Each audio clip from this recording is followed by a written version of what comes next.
Udah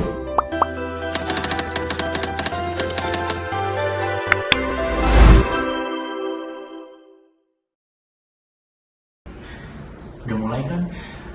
Halo semuanya, jadi kita mau ngucapin selamat pagi, siang, sore, dan malam dimanapun kalian berada pada kalian yang nonton podcast ini. Nah, jadi kalian mau ngerasa gak sih kayak baru beberapa hari yang lalu kita tuh baru aja merayakan Hari Pendidikan Nasional.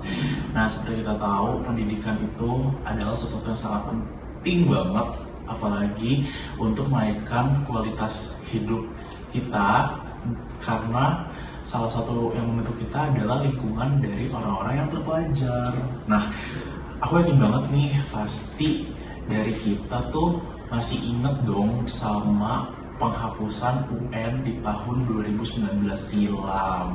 Nah, dampak dari penghapusan UN ini kan bikin pro dan kontra ya, terutama di kalangan ibu-ibu yang punya anak ketika ingin memasukkan anaknya masuk sekolah nih, terutama masuk SMP dan SMA gitu kan.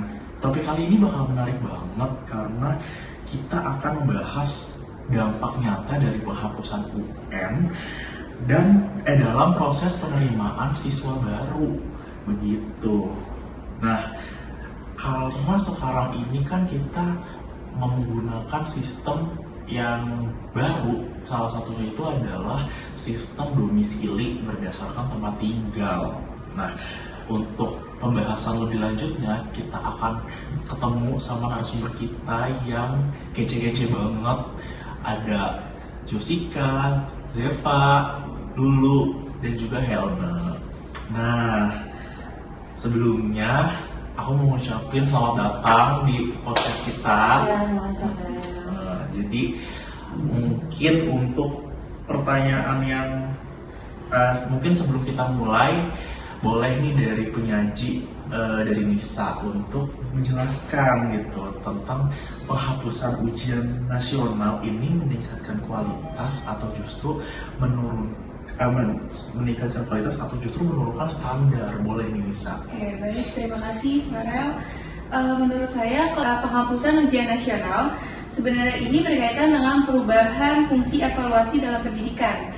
Pada dasarnya evaluasi itu tidak hanya untuk mengukur hasil belajar siswa, tapi juga untuk memperbaiki proses pembelajaran supaya menjadi lebih efektif. Dalam konsep assessment of learning yang dikemukakan oleh Black dan William, penilaian seharusnya menjadi bagian proses belajar itu sendiri, bukan hanya alat ukur di akhir penilaian. Artinya, penilaian membantu siswa berkembang selama proses belajar berlangsung. Namun, ujian nasional lebih mencerminkan assessment of learning, yaitu penilaian yang berfokus pada hasil akhir. Pendekatan ini sejalan dengan behaviorisme yang menekankan capaian nilai sebagai indikator utama keberhasilan. Akibatnya banyak siswa hanya belajar untuk mengejar nilai, bukan untuk benar-benar memahami materi. Seiring dengan penghapusan ujian nasional, sistem evaluasi mulai bergeser ke pendekatan konstruktivisme dalam pemahamannya melalui pengalaman belajar, karena penilaian jadi lebih beragam, misalnya melalui proyek, diskusi, dan aktivitas. Hal ini juga sejalan dengan asesmen nasional yang berfokus pada literasi, numerasi, dan karakter. Meskipun begitu, kita juga tidak bisa menutup mata bahwa ujian nasional punya peran sebagai standar nasional. Dengan adanya standar ini, kemampuan siswa di seluruh Indonesia bisa diukur secara relatif setara. Tanpa standar tersebut, muncul kekhawatiran bahwa kualitas penilaian antar sekolah bisa jadi tidak merata. Selain itu, ujian nasional juga berfungsi sebagai motivasi eksternal bagi siswa untuk belajar lebih serius. Jadi penghapusan ujian nasional itu atau UN bisa dilihat sebagai upaya untuk meningkatkan kualitas pembelajaran dengan menekankan proses dan pemahaman. Namun, kebijakan ini juga punya tantangan, terutama tidak didukung oleh sistem evaluasi yang konsisten. Oke, berarti setelah mendengarkan penjelasan dari Nisa, kita bisa berhipotesis kalau UN ini esensinya bergeser seiring perkembangan zaman. Nah, untuk pertanyaan pertama adalah gimana sih pandangan kalian tentang penghapusan UN? Kalau dari tim pro, bagaimana kalian menanggapi hal ini? Kalau menurut saya pribadi sih, saya setuju banget ya sama penghapusan UN, karena menurut saya UN juga masih banyak banget kelemahan gitu. Saya lihat dari beberapa jurnal mengenai evaluasi sistem pendidikan itu, UN itu berfokus sama teori gitu, karena kan UN kan sifatnya kan kita kan ngerjain soal ya. Jadi nantinya tuh siswa itu cuma fokus sama materi yang bakal keluar di UN gitu. Jadi kita nggak bisa mengukur secara pasti nih kemampuan siswa itu sudah sampai di mana sebenarnya gitu, karena hanya melihat dari aspek kognitifnya aja. Itu sih kalau menurut saya. Oke, berarti UN itu menurut Josika terlalu teoritis ya. Kalau menurut Zeva gimana menanggapi UN yang dihapus ini? Jawaban saya tentunya sama seperti Josika ya. Saya sangat setuju juga. Penghapusan ujian nasional ini adalah langkah yang sangat tepat dikarenakan pemerintah juga sudah menegaskan kalau peluang kelulusan siswa itu tidak hanya berpatok pada ujian nasional. Sekarang itu sudah banyak peluang dan juga lebih beragam, nggak cuma dari satu tes aja, tetapi juga ada portofolio dan juga prestasi akademik maupun non-akademik. Terus juga ini membuat siswa dari berbagai latar belakang mempunyai kesempatan yang lebih luas. Oke, jadi kalau misalkan kita sudah mendengarkan dari tim pro, gimana tanggapan tim kontra nih tentang penghapusan UN ini? Kalau menurut saya ya, anggapan penghapusan UN ini masih kurang setuju. Karena kenapa? Kalau misalnya UN dihapus cuma karena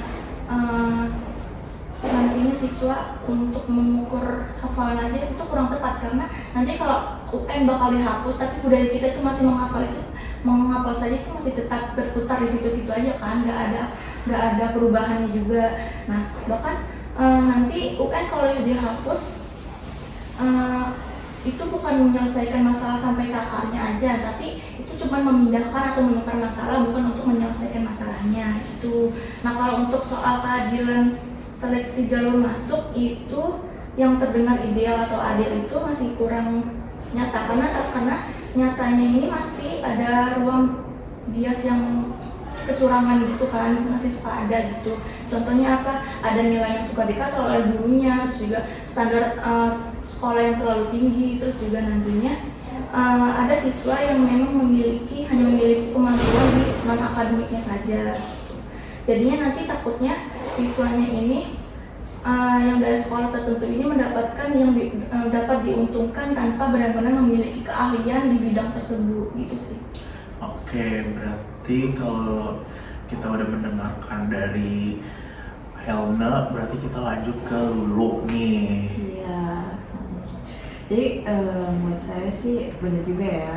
Itu maksudnya jadi nggak adil gitu ya. Jadi ketidakadilan itu bisa makin besar kalau misalkan sistem seleksi itu berpatokan dengan nilai rapor dan juga prestasi, yang dimana standar sekolah itu kan tiap sekolah itu kan berbeda-beda juga ya. Juga nilai itu tuh yang benar yang dikatakan oleh Helna bisa dimanipulasi.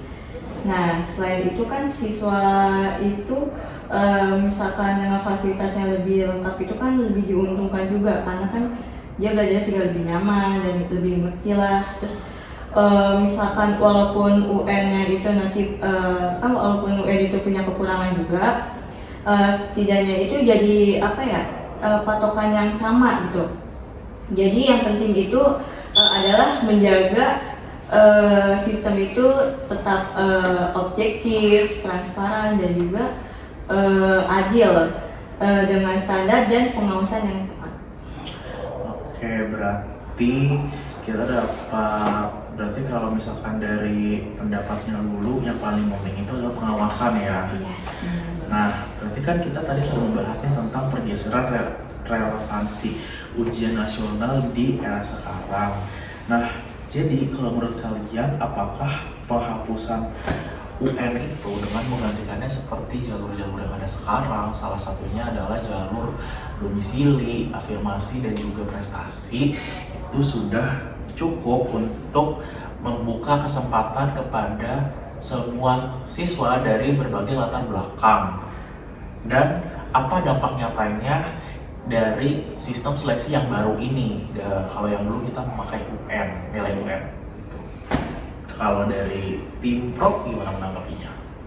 Kalau dari saya sendiri sih, menurut saya ya, dengan adanya sistem yang baru ini itu udah memberikan kesempatan yang cukup ya untuk semua siswa dari berbagai latar belakang. Contohnya kayak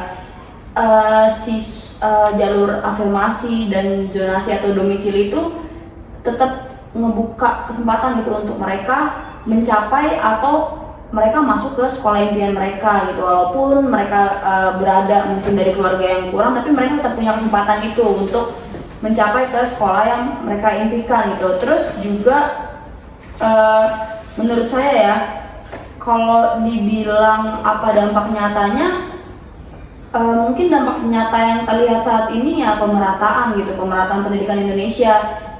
Mungkin bisa berkurang, tadinya kan ada jenjang ya, antara jenjang atau kayak ada istilah sekolah favorit dan sekolah tidak favorit ketika zaman UN gitu. Nah, dengan adanya sistem yang baru ini mungkin ada pemerataan tentang itu, jadi nantinya nggak ada lagi sekolah favorit dan sekolah tidak favorit. Bahkan juga saya juga melihat dari beberapa penelitian itu menjelaskan bahwasannya jalur zonasi ini membuat pemerataan pendidikan itu menjadi lebih baik gitu, karena kesenjangan itu turun sekitar 34,7% gitu sih. Oke, berarti ini justru bagus ya. Kalau dari Zeva menanggapinya gimana? Menurut saya sendiri, sistem seleksi sekarang sudah cukup memberikan ruang yang luas untuk berbagai latar belakang ya. Dikarenakan ada jalur prestasi non-akademik maupun akademik yang sudah dijelaskan oleh Jusika tadi, dan juga ada jalur domisili serta jalur afirmasi.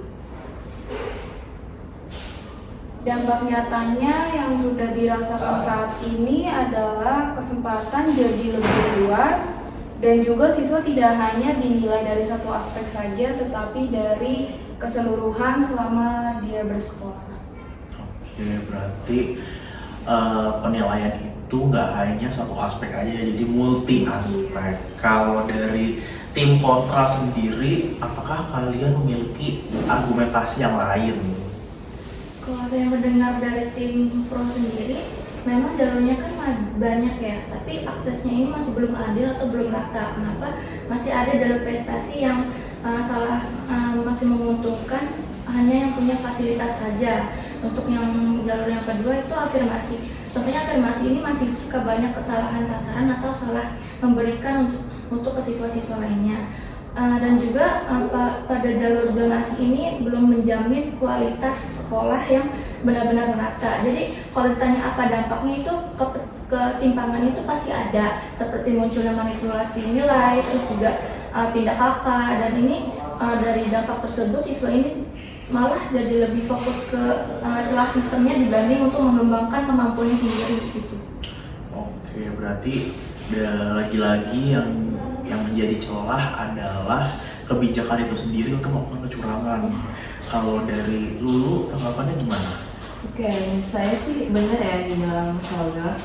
Jadi masalah utamanya itu bukan di jalur seleksinya ya, bukan di jalur seleksi, tapi di pemerataan kualitas sekolahnya dan pengawasan yang masih lemah. Jadi praktek seperti yang pindah kakak itu masih belum optimal ya. Jadi bukan berarti sistemnya itu gagal, walaupun jalur prestasinya itu masih menguntungkan yang punya fasilitas, adanya afirmasi dan juga zonasi. Nah, ini menunjukkan upaya ke arah yang lebih inklusif. Nah, jadi ketimpangan yang ada ini sebaiknya dilihat sebagai tantangan perbaikan, bukan alasan untuk menolak sistem. Oke, berarti setelah kita mendengarkan argumentasi dari tim pro dan tim kontra, lalu untuk terakhir adalah menurut kalian penghapusan UN ini menjadi lebih adil dari segi akses atau justru ini menjadi penyebab hilangnya parameter evaluasi pendidikan yang sudah berjalan bertahun-tahun. Lalu untuk solusi yang ingin kalian berikan kepada pemangku kebijakan untuk SPMB di tahun-tahun berikutnya itu seperti apa? Kepada tim pro, silahkan. Tadi intinya adil atau enggak ya, maksudnya Sudah, UN. berarti UN ini tuh dia mau jadi membuka akses yang lebih luas kepada siswa baru, atau justru ini menghilangkan parameter evaluasi pendidikan yang berjalan bertahun-tahun. Oke, menurut saya itu saat UN dihapus itu membuka akses yang lebih luas sih untuk siswa. Terus juga itu menjadi lebih adil ya, karena dengan tidak adanya UN, penilaian itu kan nggak cuma dilihat dari tes tertulis yang mereka kerjain saat UN aja kan, tapi penilaian itu dilihat dari nilai rapornya mereka selama mereka bersekolah gitu. Terus juga untuk solusi untuk kedepannya menurut saya tetap harus ada pengawasan yang ketat sih dari pemerintah mengenai sistem yang baru ini gitu, biar nantinya nggak kecolongan gitu. Jadi UN baik dihapus dan adil ya menurut saya, tapi tetap harus ada pengawasan gitu dari pemerintah, pengawasan secara ketat. Itu sih. Oke, berarti yang paling penting itu adalah pengawasan dalam berjalannya proses seleksi ya. Kalau dari Zeva menanggapinya seperti apa? Penghapusan ujian nasional menurut saya ini justru membuat sistem jadi lebih adil dari segala aspek, dikarenakan siswa ini tidak lagi ditentukan dari satu ujian saja, tetapi dari berbagai aspek kemampuan yang sudah saya sebutkan sebelumnya tadi. Tetapi tetap perlu ada standar yang jelas. Solusinya yaitu pemerintah bisa memperkuat asesmen nasional dan juga menyamakan standar penilaian antar sekolah supaya tetap ada tolak ukur dan juga tanpa mengorbankan keadilan. Oke, setelah kita mendengar dari tim pro, kalau dari tim kontra ini menanggapinya kayak gimana nih? Kalau menurut saya ini kalau tanpanya UN ini menjadi hilang karena patokan nilai siswa itu aja kan sudah biasanya itu patokannya dari UN-nya sendiri gitu, kalau dari tahun sebelumnya. Jadi kalau UN dihapus ini mengakibatkan nilai rapot ini menjadi kurang objektif karena standar tiap sekolah kan beda-beda ya. Jadi dari masalah ini muncullah yang namanya itu inflasi nilai. Kalau dampaknya itu seleksi ini nanti bakal jadi kurang transparan dan juga berpotensi tidak adil. Solusinya ini tetap perlu standar nasional atau bisa tes bersama.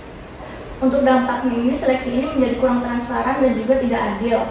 Solusinya tetap diadakan standar nasional, misalnya penerimaan tes yang bersamaan dan juga penyamaan standar penilaian yang antar sekolah itu menjadikan supaya tetap objektif gitu.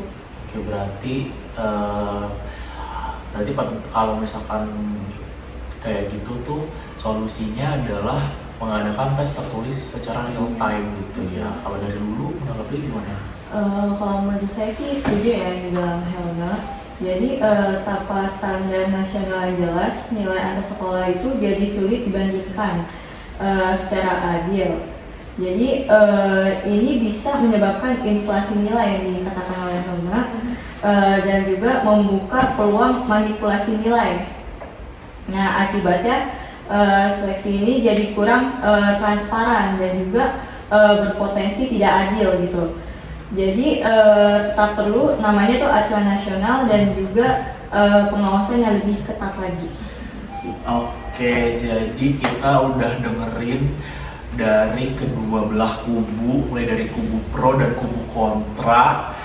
Jadi kesimpulannya adalah setiap kebijakan yang diambil oleh pemerintah, khususnya dalam kebijakan pendidikan, itu memiliki plus dan minusnya tersendiri, tergantung di mana terjadinya dan siapa yang mengalami dampaknya. Untuk terakhir dari saya, Eh, teruslah belajar karena pendidikanlah yang bisa meningkatkan taraf hidup kamu ke depannya. Maju terus untuk pendidikan Indonesia dan selamat Hari Pendidikan Nasional 2026. Terima kasih.